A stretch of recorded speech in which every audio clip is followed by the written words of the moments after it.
Well, I would say you have 3 minutes every day to do something to help your players calm and stay focused and give them tools to handle. Because at some point in time in a game or in life, they're going to be confronted. And if it's just part of the habit of what you do, they're going to be able to go back and utilize that tool, no different than relying upon training as a quarterback on your technique and your fundamentals to be successful. It's the same thing there, and it does not take long. This is the Mental Mettle Podcast, where we explore how to forge mental toughness and resilience in every aspect of life. Welcome, I'm your host, Coach Matt Thomann. I'm an ICF certified professional coach with a background as a teacher, basketball coach, and athletic director. But my journey took a dramatic turn in 2020 when I survived both cancer and a stroke. Those experiences shaped my mission, help others grow stronger in every facet of life. Today, I work with athletes, coaches, educators, and anyone who believes that positive mental health is both achievable and a personal responsibility. This podcast is dedicated to helping listeners develop a positive version of toughness, one rooted in resilience, focus, and growth. Whether you're looking to excel on the field, in the classroom, or in life, this is your space to learn, grow, and take action. Join me on this journey, and together, let's forge your mettle.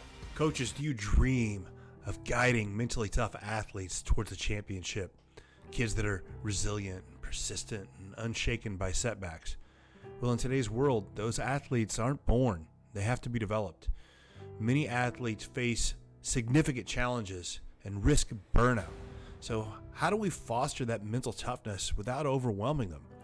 Well, introducing the Ember to Inferno program, Building Mentally Tough Athletes. This series is designed specifically for coaches, offering a deep dive into your own journey of mental toughness and equipping you with practical tools to build confidence and belief in your athletes. Rather than just simply adding more adversity to their life, we focus on creating a strong foundation for mental resilience. You'll learn how to transform a spark of motivation into a blazing fire of toughness, using techniques that address challenges like social media pressures, athletic stress, and trauma. Don't just wish for mentally tough athletes, build them. Join the Ember to Inferno program today and ignite the potential in your athletes. For more information, contact me, Coach Thomann, at Mental Mettle Coaching. All right, welcome back to the Mental Mettle Podcast. I'm your host, Coach Matt Thomann, and I'm here with my guest today, the head coach for the Normal Community Ironman, Coach Jason Drengwitz. How you doing, Coach? Great, Matt. Thanks for having me on. Doing well. The Bears No, things are good. I was just gonna say, like, a couple things. One, I just told you thanks for jumping on a Sunday. There's still football watching, and you're in the middle of season. I can't thank you enough for jumping on here. But you know the fact that, but everything's good because the Bears won. They're 4-2, and I like to say that they're like one bad quarter away from being 5-1. Like it's, I don't even know what to do with it, honestly. It's just fun to be playing well instead of room to get improved for room to improve. I would say so. It's exciting. I know. Yeah. So, Coach, I just letting you know, a good friend of mine that you work with, John Hughes, kind of sent me your stuff and said you should check out Jason. And it's interesting. As before he had said that, I had seen some articles on you and your football team and how you use some breath work and meditation and stuff with your team. And I'm all about that stuff, and we want to get into that. And I can't wait to talk about it. But before we do anything else, give me some of your bona fides, Coach, some of your background in football and where you grew up, where you're playing, what led you to be here coaching football in Normal. Yeah, well, I think I kind of took a little bit of a backwards route to being a football coach. You know, I grew up in Pontiac, Illinois. Okay. My dad was a basketball coach and a teacher and a guidance counselor and administrator at the high school. And so I always loved playing basketball and baseball. And my dad told me going into my freshman year, well, in the fall, you're going to run cross country, play football, or get a job. And I'm like, or one of those three. And I'm like, I think I'll play football. And Pontiac, who had not been very good, had just hired a brand new head coach, Mick Peterson, going into my freshman year. He was a Hall of Fame coach. And really, he he kind of changed my life when it came to playing the game of football, and I liked it, and it just really became a part of who I was. I went on to I played 4 years at Illinois Wesleyan for another legendary Coach Ash, and I wasn't any good, but I was on the team for 4 years, um, and then when I got my business degree and I worked in Chicago for a year, and then I moved back down here and I worked at State Farm Corporate for like, I don't know, 6 years or so. And while I was doing that, I coached at my alma mater for Coach Peterson in Pontiac, and I did that for, I think, 6 years. And then I eventually quit my job at State Farm, went back to school full time to be a business teacher, and then was blessed to be hired at Normal Community in 2004 by another amazing head coach, Coach Hud Venerable. And I've been there. I've been there ever since. I've had 3 boys that have come through our program and played for us. I teach there. Kind of everything about who we are as a family is growing up through the Orange and Black, Normal Community Athletics, and Normal Community Football. So that's kind of a quick background how I got into coaching. Never probably thought I'd be coaching in general in high school, let alone football, because I grew up as a basketball guy. But now it's provided a lot of joy and blessings to, for sure, me and my family. Yeah, that's interesting. As you tell your story, there's a lot of similarities. I didn't know this about you, but a lot of similarities in your story and mine. It's well, it it differs in a little bit in that I'm a Millikan University grad, but we'll let that go. Good. But I left college and went and worked. I had a biology degree and worked at A.E. Staley for several years, and I wasn't in. And then I quit that job, went back to school, got my teaching degree, and got into coaching and teaching. So you and I both have the similarities of the fact that we worked in the real world, if you want to call it that, and then got back into teaching. And I don't know. I think there's a lot of benefit to that. I don't know about you, but whenever I, work in, a day-to-day job and then switching careers and getting into a high school and doing some coaching, I didn't have a lot. How do I say this? Like when people would complain about the job and stuff like that, I'm like, listen, there's so much energy in a school. Like I find it, I just loved it whenever I switched. I don't know how you feel. Oh, absolutely. A lot of people love that, that corporate world, that type of job. I got a lot of people that I know that still work at State Farm. It just wasn't for me. It wasn't filling my bucket or being fulfilling. And just once I got into the high school realm, I knew coaching that I enjoyed working with, you know, high school age students. And just, you're right, the vibe, the energy of a high school, of a Friday night, of being around young people was amazing. And I always thought, a bad day at school for me was way better than some of my best days for me personally, not for everybody. Working in a corporate environment, it just didn't give me really any sense of fulfillment or enjoyment like I get now from education, teaching, and coaching. Yeah, no, I'm with you 100%. That's the thing. It's like whenever I switched, I'm like, this is so much better. It's Yeah. just like, I love the energy. I just love the, being around the youth and being able to help them and do stuff like that. It just a really, so yeah, I can feel some of your, as I read some of the stuff that you've done and, the way that you coach and some of the things you do, I can feel that energy and that you really enjoy it. And now that I understand a little bit where that's coming from, it's kind of cool. I like that. Yeah, and I think I tried to deny that about myself. My mom was a teacher, my dad was a teacher and a coach. I'm like, oh, I'm going to go on this different path, but eventually, it led me back full circle. And hey, I also almost went to Millikan. My best friend from Well, high school went to Millikan, and yeah. I never bought into. I mean, we wanted to beat Millikan, but I enjoyed Oh, it. I got you. I got you. No, that's awesome. I love to know that about you, and that's pretty cool. So I want to just some of the success you've had. You talked about you deflected a lot, which coaches do that, and I get that. But you guys have had some really good success there at Normal Community in the years that you've been there. Because you've been there. How many years you been at Normal Community I now? was 22. My first year was 20. the fall of '04 under Okay. Coach Venerable, and I've been there ever since. So that'd be 22 Yeah, years, 22 seasons. and now you're in your 8th year as the head coach, Yes, that's correct. and you guys have had a a lot of success there in that tenure. Yes, we've been blessed here for a long time, and it started even probably before Coach Venerable. We had a legendary head coach, Dick Tharp, who our football field's named after, won a lot of games, a lot of undefeated seasons. Then John McIntyre, and then Coach Venerable, who was just kind of, I think, really established Normal community, for who they were and what they were about. So I worked under him. Then Wes Temples was the next head coach. We had a bunch of success under him, and then able to, replace him when Wes stepped down, became an athletic director. And we've had, I think it's just, we have amazing young men that play in our program. We have had outstanding assistant coaches, super supportive families, parents, and administration. And then we've had some, really talented players as well, but just a lot of young men that want to do things the right way, want to work hard, want to show up, and want to be coached. So it's when you can combine all those different things, I think a lot of times that'll lend to being successful on the field. So we definitely have had a lot and feel really fortunate I've been a part of it for so long. Yeah, that's great. And you're being, like I said, what is it, 29 straight playoff appearances for Normal community?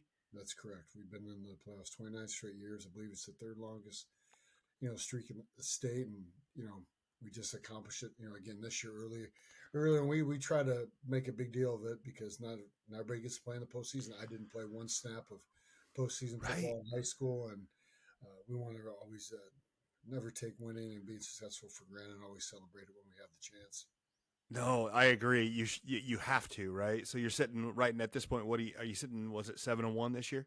Correct. We are 7-1. Yeah. Yep. Yeah. And we've clinched the share of the Big 12 title, which will be our third in a row. But then we go on the road this Friday, play at Peoria High, which will be a really big challenge. And yeah, if we win that, we win the Big 12 outright. But we know we're going to have a great week of practice and really prepare well to give ourselves a chance to win against those guys. Again, coach, that you're sitting here talking to me on a Sunday when you got, like, kudos to you, right? Like you must feel like this is important. So I'm going to do my best to try and do it justice here, because you got a lot going on. Yeah. Yeah. We met we did kind of split. So like our offensive staff met this morning, 7 to about 11:30 today, and then we meet as a defensive staff at 7:30 at night. So getting this, because I do think I love what you're doing, and I think it's a really important part of being a coach and developing high school athletes and developing, young men to be successful for sure. Well, let's get into that, because I like you coach football, which is like, when we talk about tough sports, it's as tough as they get, right? It's football. You're coaching for a team that's called the Ironmen, right? Like it's tough. But I think that over the years, in the past, that toughness somehow gets the connotation is somewhat of a negative one, right? The idea of toughness. And I don't think that a lot of people will make a connection between toughness and some of the things that you're doing right now when we're talking about breath work and having some of the things that you're talking about having players hug each other and tell them they love each other. I don't think a lot of people see that connection as as those things are connected. I can't tell you enough how much I think they're connected and how one grows the other, but I don't think it's the natural. I don't, you know what I'm saying? You know where I'm going with this, right? Sure. Yeah, I do. And go ahead. And I just want you to speak to that for a minute. Yeah, I think, we have this belief about athletes in general, about how tough they are, how mentally strong they are, how confident they are. And especially, I think those connotations apply to football players. And I think a lot of times it can be the exact opposite.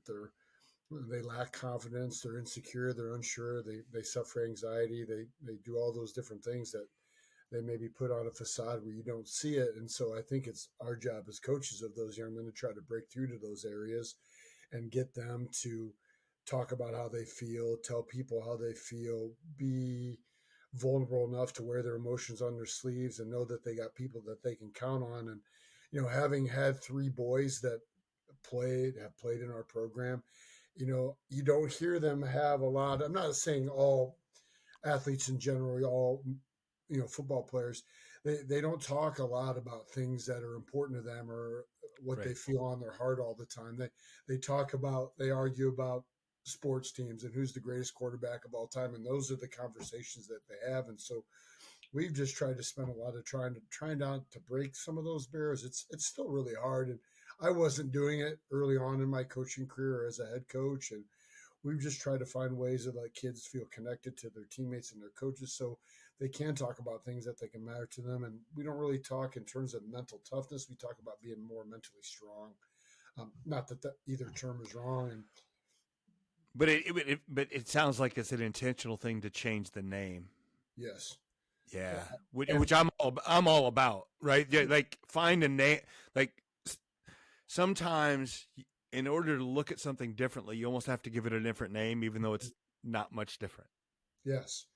And I'd agree. And sometimes I think like saying I'm mentally stronger to be able to tell people how I feel or let people know what's on my mind when things are bothering me or be able to, tell someone that you love them or when you're in adverse situations, have some tools that allow you to be mentally strong when things are at their most intense or emotionally high for lots of people and find ways to stay calm and stay focused and be able to be successful. And, I still think we're just kind of scratching the surface of it. We've really been Mm-hmm. intentional with it for probably the last 2.5 years. It's become an integral part of what we do on a daily basis in our program. So you've got my brain going now, and the difference between mental toughness and mental strength. And I think it's really important to note that when you talk about the word strength, people understand that that is something that you can build and create, right? Whereas mental toughness kind of sometimes has that connotation. People think, well, you're just kind of born that way or you aren't, right? Right. So when you change your mind, when you change your, the words around it and you say, we're trying to get mental strength, I think kids could see that as something I can work towards. And that's a huge difference. I would agree. And we stole that. I happen, and if you don't, I was taking 3 of our players on a recruiting visit up to South Dakota State 2 years ago, and they were going through a presentation run by their football program before the coach left to go to Washington State. But they have their physical strength coach, and they had another coach by the name of Chris Cracked, they called them their mental strength coach, and that's how he talked about it. So we kind of stole that from him, and he just talked about a lot of things that really connected with me. Just the one thing that resonated with me, he talked about, well, if I asked you how much of football is physical compared to how much is mental, and everybody was like, well, it's 60 physical, 40 mental. And he said, so your training as a football player is 60% physical and you train 40% on your mental strength? And everyone's like, no, everything's No. physical strength training, practice and things like that. And he talked about it. And that was like something that just went off. And I'm like, wow, that really makes a ton of sense. And you got to train your body physically, but you also have to train yourself mentally to be successful as an athlete or a husband or a father or a leader of men in whatever career you choose to go in. And we just kind of took that and tried to run with a bunch of that stuff. Yeah. Well, first of all, I appreciate that you said you stole it, because I probably will steal it now. Yeah. Just because it makes a lot of sense to me. And I think what you just said there, I love the way he phrased that, because I'm saying that all the time, that like, I think we used to think that mental toughness or whatever would just be developed on its own, right? You put kids through a hard practice, or you know what I mean, and they'll just automatically get more, mentally tough or mentally strong. Which there might be something to that, but why can't you just go ahead and do some things on purpose to actually strengthen it and do it just like you would anything else? Yeah. So I'm with you. That's what I'm all about. Is that's that skill set, and plus, kids are getting kids are bigger, faster, and stronger than ever. But yet, we're noticing that they're having more and more issues mentally. But yet, we're still leaning into the bigger, faster, stronger. We need to be pulling back and be like, okay, Yeah. it's not an accident that there's a disconnect here. Correct. And they even described the athlete as a table, and the four legs of the athlete as a table. You have your physical strength, your physical skill, your strong, how fast you are, how strong you are, your technical skill, which is your ability to play running back, quarterback, and then your tactical skill or tactical strength, which is your ability to understand scheme and concept. And the fourth one was your mental skill or mental strength. And if you have if you're lacking in any one of those, the table falls or the table's wobbly. Yeah. And there's all these things that they talked about, and Tim Rackey at Nazareth talked about that. Just it kind of came at me at the perfect time for me as a head coach, and where I thought our program was at, and uh, we've just kind of taken that and tried to run with it and make it an integral part of what we try to do. So was there some sort of epiphany moment? Like you're like, listen, next year I'm coaching different, or was it a slow burn, or how did that develop?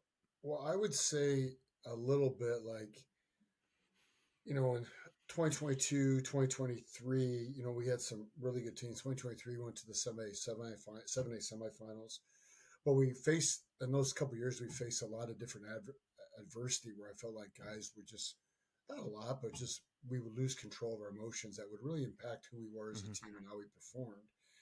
And we would talk to our guys, you got to stay calm, you got to be focused, everybody don't freak out, but we weren't giving them, we were just telling them that, like, yeah, exactly. So we're giving them, I can remember playing in a quarterfinal game and our players were kind of emotional because they could hear the play call.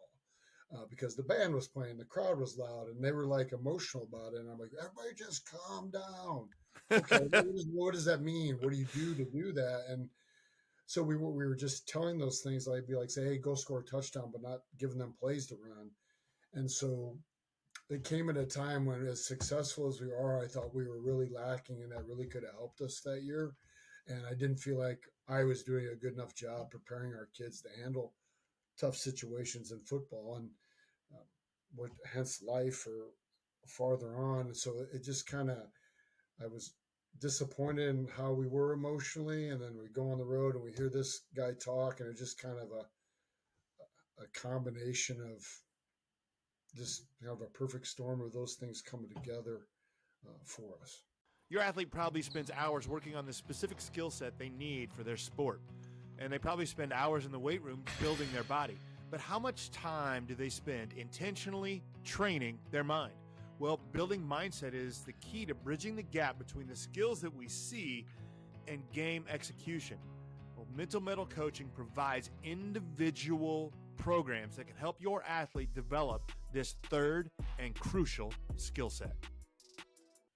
Yeah, that's the analogy there is like anytime somebody comes up to you and they're really upset, and I mean really triggered, that fight or flight's going, and you tell somebody, hey, just breathe. That usually doesn't go well, right? Because if you haven't practiced breathing, or if you haven't practiced breathing or practiced calming yourself down on purpose, you don't know how to do it. You don't know how to reset that nervous system, and it's something you have to practice if you want to be good at it. Correct. It's a skill. You just can't say you need to breathe and calm down, because what does that mean to me? I don't know any reason on why we're doing it. We've never done it before. I don't see that it's important to the coaches to breathe and be calm, or my other teammates to breathe and calm. So why are you telling me to do that when I don't know what that means? And so that was really kind of the first thing I took some time after being at South Dakota State. I took some time to talk, set up a meeting and talk with Coach Crack at South Dakota State. And I reached out to Coach Rackey at Nazareth, who I know does a lot of this stuff. And we talked, and it was kind of a process like, right, this is something I think we need to do. But then I met with like our top 10 top guys coming back, and said, look, I think this would be important, but it doesn't work if you're not on board with it. And they were all about it. And then I presented to our coaching staff first, and they loved it. They not loved it, but they were on board with it. I'm like, it doesn't work if you guys aren't doing it. And then the players, and then we just kind of instituted it, having responses when things don't go well, breath work. And I think at first everyone's like, what? But once they saw, hey, our coaches are doing this with us, and our all-state quarterback, and linemen are doing this, and they're all in. It just kind of slowly built, just really became a part of what we do. Yeah, it's because I go around and I work with teams and I talk about this and I get that a lot of times. I'm explaining this stuff and there's some of these different breathwork things you can do with players, and that's the response I get sometimes. Well, they're just gonna laugh and it's gonna feel awkward, and I'm like, so get past that, right? Get past that. That is a natural response. The Correct. awkward, somebody you're trying to breathe and somebody's gonna fart, or they're gonna, you know what I mean? Like, okay, let them laugh. That's the nerve. That's a that's a nervous system response as well, right? It's okay, but you'll get past it. But once you get to the past that, and they understand that it's useful, then they're all in. Yes, and I would agree, and I think that laughing and kind of not taking it serious kind of comes back to some vulnerabilities and insecurities of this, like, I don't need this to be calm and or to stay focused or to handle a tough situation. And it got to a point, like, we'd have some freshmen in our team meetings on Monday, and I wouldn't have to address anything about taking Yeah, that seriously. That would be addressed by our players, and they've kind of felt like, and especially some of our better players, we had some really, not that we had some really, they felt like if this can help me perform better, and I'm all about it. If this can do it, help us be better, help me be better, let's go. And it's always helpful. And I think, and athletes today want to know, well, why? Why would we yeah. do it? Why are we changing this? Why are we going to put this in part? And if you could have a good reason as to why, and they know it's to help them be successful, not just in football, but hopefully in other endeavors when they face some adversity as a parent or as a spouse, or you know Oh hopefully yeah. I mean, it's applicable. So that's a really great question to lead into that. When you started showing this with your team and your assistant coaches, that means you guys start practicing some of this stuff too, correct? yes, What? that's what we did, and that was kind of one of the things that we talked about. Like, if it's gonna be important to your kids, Mm-hmm. your players, it's got to be important to us, and it's got to be, whether it's hugging and telling each other we love each other. We just can't ask our players to do that, and then we don't do it as well. We're all in this together, so let's all do it together, and we do it. In the summer, we got 120 of us in a big gym. The freshmen are with us, and we're all on our lines, and the coaches are in the lines doing that. And I think that's the only way it works. If you want your players to take end of practice or pre-practice stretching together, your coach has got to be moving around, Yeah. engaged, and letting them know what's important. Because if you don't, why would they? What do you notice, if you don't mind? Like, how does it help you? You talk about it's beyond just football, because I think that one of the things, when a coach starts doing some of this stuff and working on the mental side and doing it positively and using breath work and things like that, I've noticed that it helps the coach decompress a little bit throughout the year, because seasons can get long and you can take your work home with you, right? And it can cause problems in relationships and your own families and stuff like that. Do you notice anything where it actually helps you in that? Absolutely. I notice it just kind of all the time, whether it's a morning where, Monday mornings are like a crazy, crazy morning, as I'm sure just like with everything going on the beginning of the week, school, and I utilize it, whether I get done working out or I'm at the Y in like in the sauna or the steam room after a workout. I do it in there, or in the shower, just trying to find ways to refocus. And when I feel myself, even in games or something is going wrong at school or there's an issue we're doing, I try to use it, and it does help. I also think, as a coach, if you can handle, like, an emotional reaction by a player, and what we simply started to do, like if a player got into a little bit of a scuffle or was getting emotional at a scrimmage in the summer at camp, or it was simple, like, hey, you're out, go get water and breathe, and we're not going to put you back in until you've calmed down, breathe, and you can talk to me about it calmly.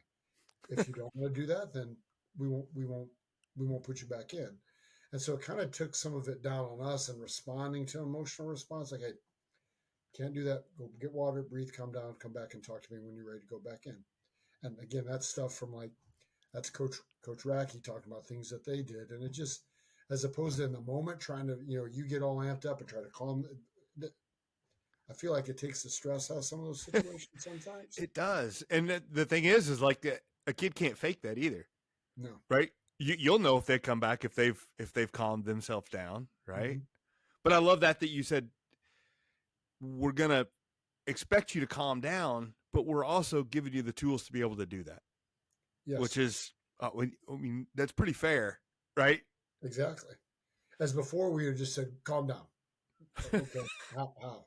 They're Yeah. 16. They feel like they just No. got wronged or disrespected, which I 100%. Your emotional response isn't incorrect. It's right. It just, but we got to find a way to get you back centered and be calm and focused. So talk to me a little bit about, let's get in particulars if you don't mind. Like what Sure. sort of breath work are you guys doing? When are you doing it? Like what are your favorites? Do you vary it? Anything like that? So we use two primary ones. We'll use three count breathing, which is just simple in for 3 seconds, hold for 3 seconds, exhale. We do that, and then we'll do box breathing, which is inhale for Mm-hmm. 4, exhale for 4, Yep. around the box. And when we do that, if we're going to do that one, we always have a visual, like a screen where you can see the box. Yeah. Yeah. There's all sorts of tools like that on YouTube. Those are the two primary ones we do. We'll also do ones where it's a deep inhale, and it's like an inhale for 3, and then take one more at the very top Mm-hmm. to calm yourself down. And in the summer, we do it we started in our off-season program. So as soon as we're done warming up, we're doing some form of breathing. If we have gym space and a projector, we'll use box. If not, it'll be player-led count breathing. And it's funny, this off-season, like if I would forget, because I'm all ramped up about getting workouts set up, players, hey, coach, we got to breathe. What are we doing? Which is cool. Um, Yeah. in the summer, we do it every day before camp as an entire program, without our freshmen in there, but they do it on their own. Once we get into the season, once we're in season, we start every Monday team meeting. Every Monday we meet at 3:30. Well, the first thing we do is you got to get up and tell 3 people you love them and give 3 people hugs. And then we go immediately into Navy SEAL box breathing, and that leads us into our team meeting. If we feel in practice, like our offensive segment when we transition to defense, we haven't done it lately because I feel like we've been practicing pretty well. Before we made that transition, whatever side of the ball they were going to next. So I have the safeties when we go from offense to defense. Safeties will circle up in 3 count together to refocus. And then on game days, we do in offensive meetings. So during offensive meetings, the first thing we do is breathe.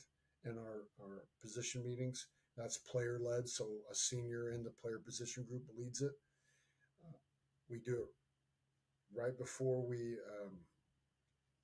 come in after warm ups, and before we head back out for our run out song and the anthem. We do a quick 3 rounds of 3 count. At halftime, uh, they find their position groups, whatever one they're in, and they get in their low groups and do it on their own. And then we even see them doing it sometimes spontaneously Mm-hmm. on the sidelines. And I think some of the cooler things, I'm an emotional guy, and like you'll see our players encouraging everyone to do it really quickly on their own without any prompting to calm us down and focus. And when you see guys doing stuff like that, you feel like it's being impactful, and it's helpful to them, and it's meaningful to them to help them get to a better spot. So give me your response to the coach that says, I don't have time for that because I have a lot to try to get done. And I only have 2 hours of practice and I got to get it done. Well, I would say you have 3 minutes every day to do something to help your players calm and stay focused and give them tools to handle. Because at some point in time in a game or in life, they're going to be confronted. And if it's just part of the habit of what you do, they're going to be able to go back and utilize that tool, no different than relying upon training as a quarterback on your technique and your fundamentals to be successful. It's the same thing there. And it does not take long. And I think the investment in that far outweighs any scheme thing you think you're going to get done in a minute or two, especially if everybody's amped up and extremely emotional and has that heightened sense, because they're not going to be that focused anyway on that task at hand. Um, Yeah. and I'm not, our coaching staff is amazing, but there's times where I'm like, we got to do it. Let's just do it real quick. And now Yeah.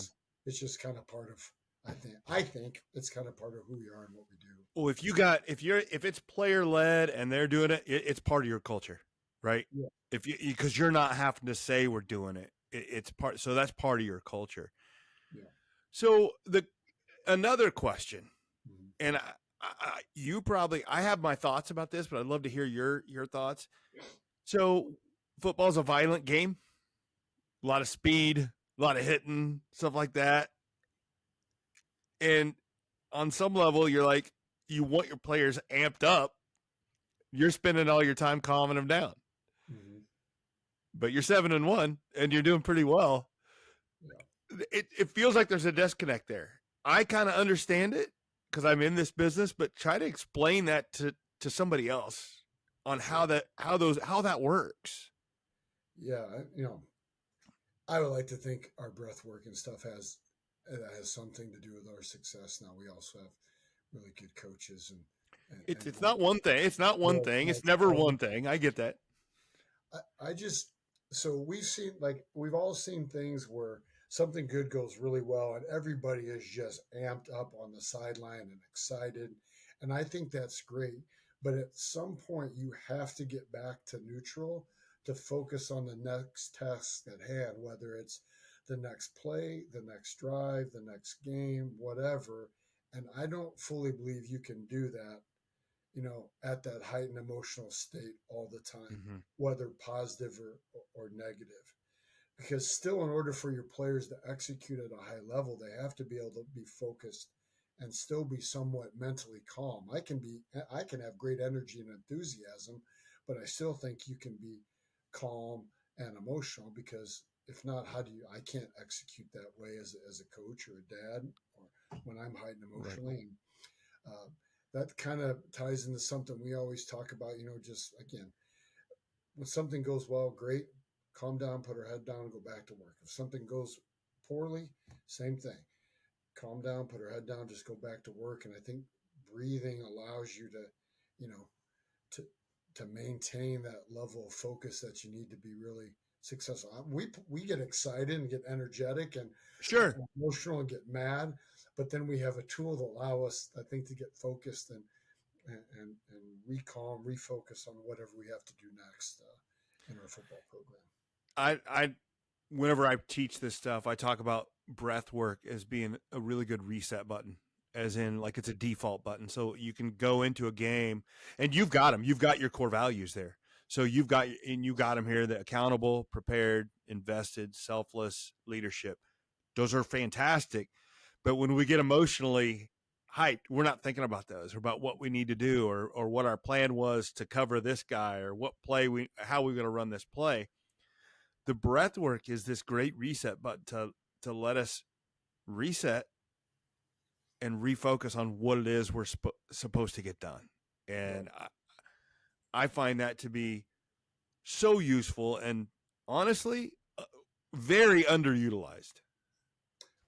I would agree. And so the moment it really, I think, like clicked for us or for me that it was working, and if you don't mind if I tell you a story from last I love year. it. So Yeah, I love it. Yeah. We're playing back and forth game against Mount Prospect in the second round playoffs at our place, and they had just scored to take the lead with them. I'll get the time wrong, and we had to get the ball back, and we had to go down and score to win the game. And first play from scrimmage, we had a long backside post. Guy makes a great play, so we're down like at the 15 with a minute 10. I'm going to get the time wrong, and either we or they take a timeout. And the first thing that our offensive coordinator did when everybody came to the timeout, most people would think, oh, you gotta get a play. The first thing he did is like, hey, everybody, real quick, let's calm. Let's do a couple rounds of breathing really quick. 3-count breathing. I think we did it twice. And the coolest thing about it, I thought, there was no like look by our players like, what, dude, we got to get a play. We got to, and right into it. And we went in and scored, and we did the same thing defensively, and just did that. Is that why we scored or why we got to stop on defense the next series? I think it had a part of it, along with the players and scheme and coaches. But when you could do things like that in those really heightened emotional moments in a game, and everybody's all about it, I think that's a really powerful tool that that your kids are buying into and believe in what you're doing. Well, yeah, it sure didn't stop you, right? It may No. not be the reason you did it, but it also didn't make you not have it. But I think that when you talk about, like you said, like if you're always walking around telling your players you love them and they're telling each other, hey, I love you, and saying it back, and you're doing this breathing, it becomes so commonplace that when you need it in an emotional moment, it's not odd for you to look at a player and say, hey, I love you, man. And he's like, it's not the first time he's heard it. Mm-hmm. And when you say, hey, let's breathe so we can calm down because this is really important, it's not the first time they've done it. Mm-hmm. Right. You get good at what you practice. I know that. Absolutely. And I also think the hugs and I love you and breathing allows you to have connected, stronger relationships. And when you have those connections and relationships with your teammates and your coaches, I do think that inevitably leads you to perform better because you're playing with people that you care about deeply and you love. And maybe not everybody means it when they say it all the time, but it's still an important thing to do. And anytime you can have a group of players that are very connected and know they care about each other and can calm down together, be excited together, be calm together, I think that can lead to, if it doesn't lead to to winning games or championships, it's going to lead them to be better in other aspects of life down the road for sure. Yeah, and you believe it so much, you've got you threw a slogan at me that's in Latin here, Coach. You're going highbrow on this stuff. No, not at all. Tell me about the slogan.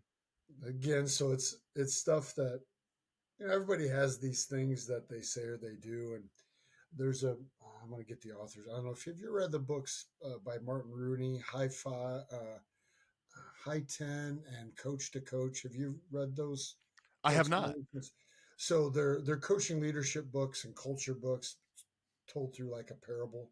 Coach to Coach Okay. is this college coach is walking off the field and he meet an older coach is in the tunnel after a big loss and he connects with them and he's got this really tough player that he's working with. And it's how their relationships allows them to be a better leader. And then High 10, the second book, is that tough player is now the head coach of that college program. Okay. And they had a slogan where they had a brick and it was in Latin and theirs was like core, I want to say corum or core uno is like, it's about the heart was their phrase. And so I just messed around with some things, probably heading into the 2021 season. I was taking a grad class with my wife at Illinois State. We were in a linguistics class Yeah. with a really cool professor. I'm like, do you got any Latin phrases that mean this, this, and this? And he came up with conjuncti sumus unum, which is Latin for together we are one. And we, family, hugs, connecting, Yeah. I love you, all kind of ties into that. Our players are expected to know it. And it's just something everybody says family or brotherhood or, breaks out that way. But so we've tied that in. And after every practice, every workout, every day, you're asking somebody, hey, what's our team slogan? And they got to say it right or we boo them. And not in a bad way. I got you. And then we give them two claps if they get it right, and then someone's got to tell them what, and another player have to say, well, what that means, and just something we've tried to build into our program. I think it's a little bit unique to us, at least around here. I'm sure there's other people that do it a lot better than us, but I don't know of anybody that uses something like that currently. Well, no, you're being very. I just love the amount of intentionality you have in everything, and I can't. I'm a big fan of doing things intentionally, because what we don't do intentionally, the unintentional creeps in, and when you got a slogan, it's very unique to them. You're not saying, hey, we love you. You're making them do it. It's part of your culture. The breath work, the calming them down, so intentional. I love all of it, Coach.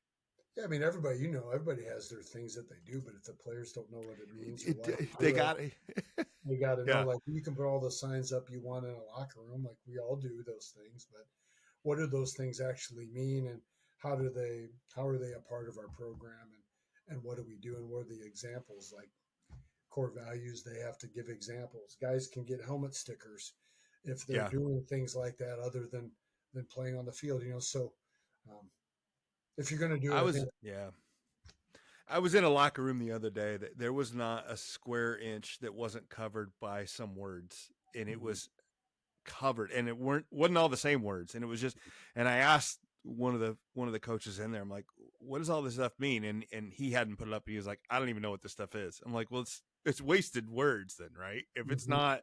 If they're not feeling it and they aren't doing it, then it's paint, right? That's right. And they Yeah, have to know what those things mean. And the only way they're going yeah, to know what it means if you have some sort of structure to teach them it. So we have a yeah. motto and 5 core values, and that's only things we really talk about. And every week we have a message, some video clip, but we're always typically that's tying back into how it's one of our core values and how it can help us be successful. So we just try to be Awesome. really simple and consistent with those things. I love it, and you're doing a great job with it, and you're having a lot of success, which is why I love having you on the show, just to kind Yeah. of show that this can be the way to do it, and it doesn't have to be. Just get out of that negative way of coaching Mhm. and doing that. It's so good. So, last question, Coach. What did I not ask you that I should have?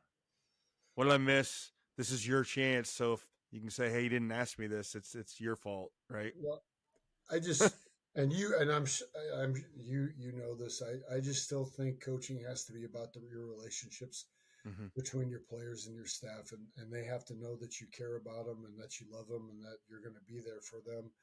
So therefore, you can be a communicator of both good news and bad news to them, and you can still end it with, if hey, I'm going to go with somebody else, but you can end that conversation with, yeah, I love you. I love you. Anything you need, I'm still here from you. And for them to know that still doesn't make those conversations, you know, easier, but it's coming from a place of not just, you know, I don't know, the I get. physical skill or Well, ability of the player. There's more to your relationship than your ability to perform. And we obviously all have to well, play yeah, guys that are good and the best players, but there yeah, has to be something that goes much deeper than that, in my opinion. and something that we haven't on here. I guarantee we didn't even talk about it. But I guarantee you still challenge your players. You make them work hard. You do all those things. But I think the more that you do the things that you're talking about, the more you can push them. Right? Yeah. I think that's what's missed on this is like they will do so much for you if they know all these things because they know you love them and you're doing what's best for them and you're helping Right. them through these hard things.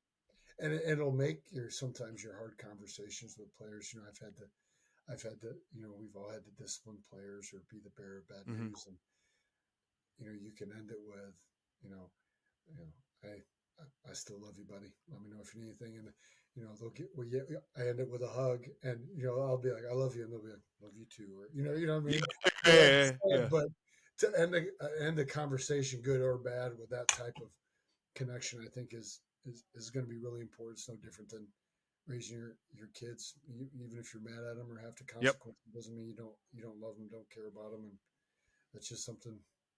Hopefully, Yeah. we're doing a good job and doing it well with those things. Yeah. Well, no, it's clearly you are. So it's. I wish you all the best, Coach. Have a good meeting this evening, and go get it at Peoria on Friday, and have a great postseason. And I wish you the best of luck. So thanks so much for coming on. Absolutely, and thanks for having me.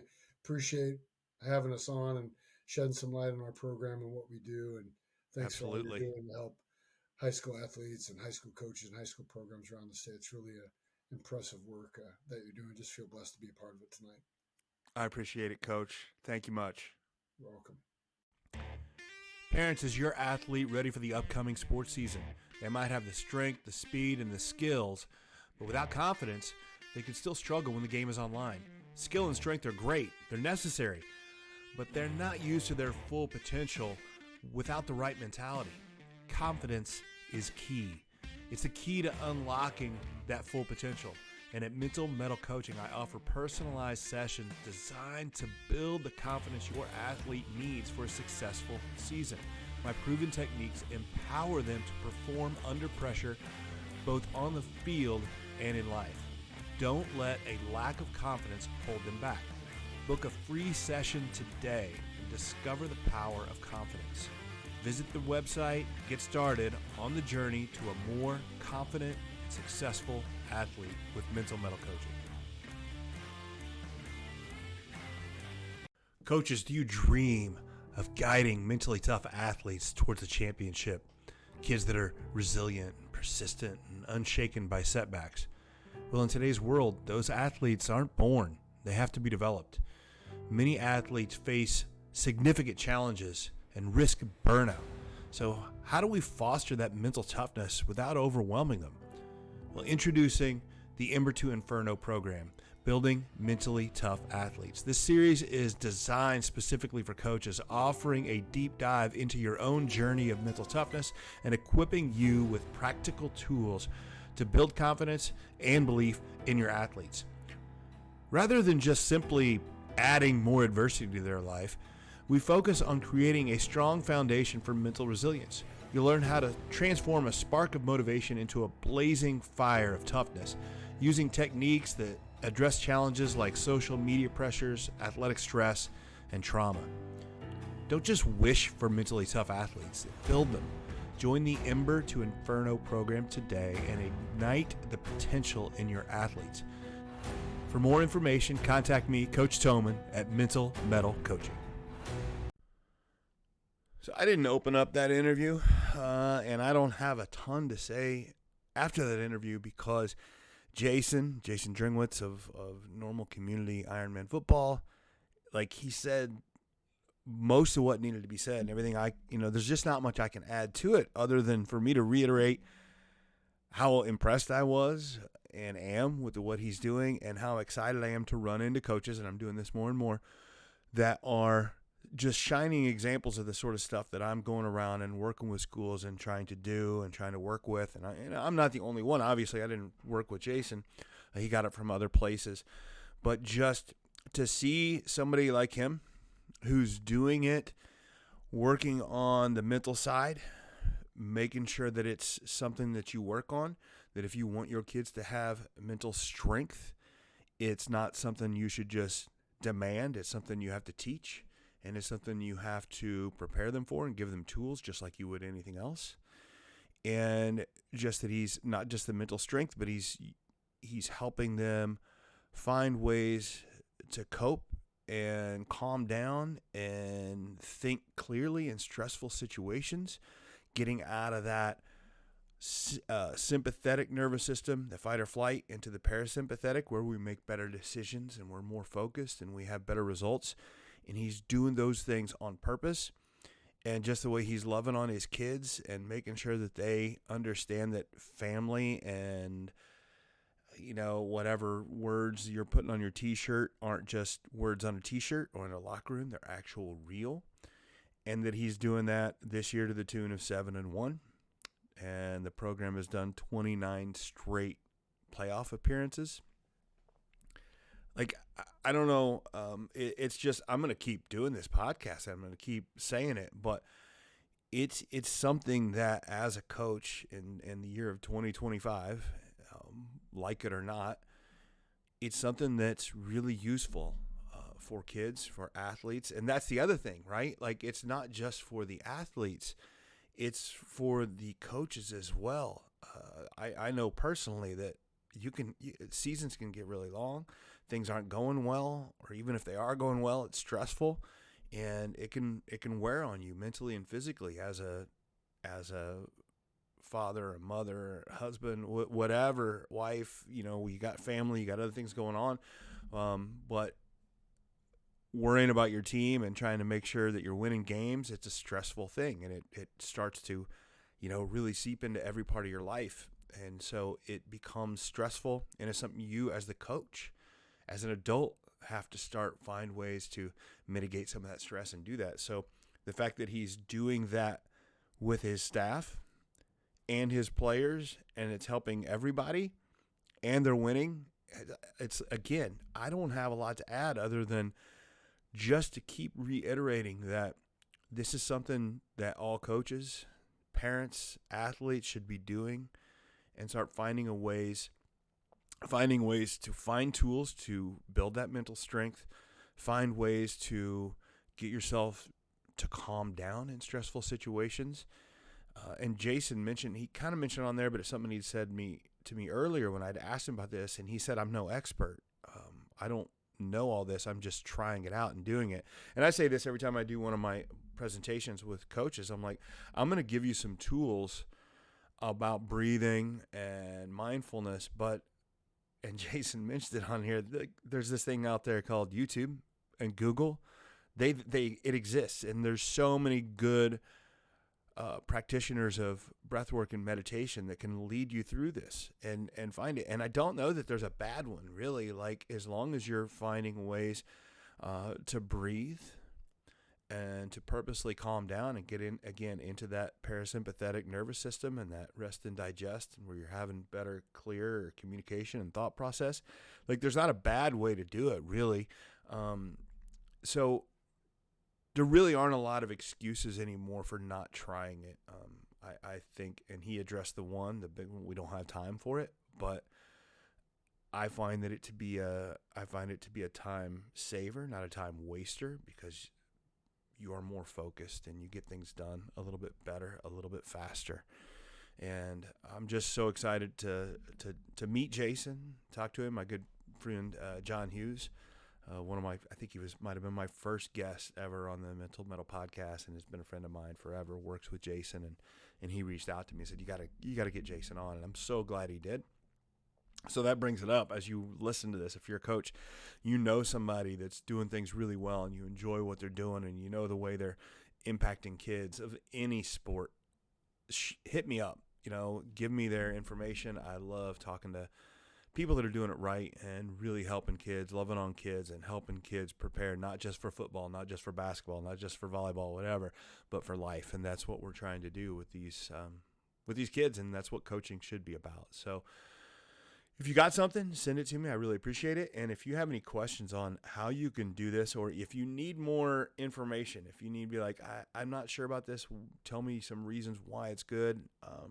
I love coming into schools and working with coaches, working with the athletes. And anytime I do my presentation, I give some tools to do, but I put a lot of research-based ideas behind it so that you understand why this stuff is better to coach this way, and to coach in a positive way instead of a negative way, and what the research says, and even what the anecdotal stuff shows, and how it's really helpful for athletes, for coaches, for everybody. I put a lot of work into trying to explain it and kind of convince people that, yeah, this is the right way to do it. And I'm traveling a lot doing that, and I would love to. If you're listening to this, somebody, a district or a coaching staff, or you're on one and you're like, I want to get a little bit more information on this, hit me up. I love to go in and work with teams, schools, coaching staffs, all that stuff.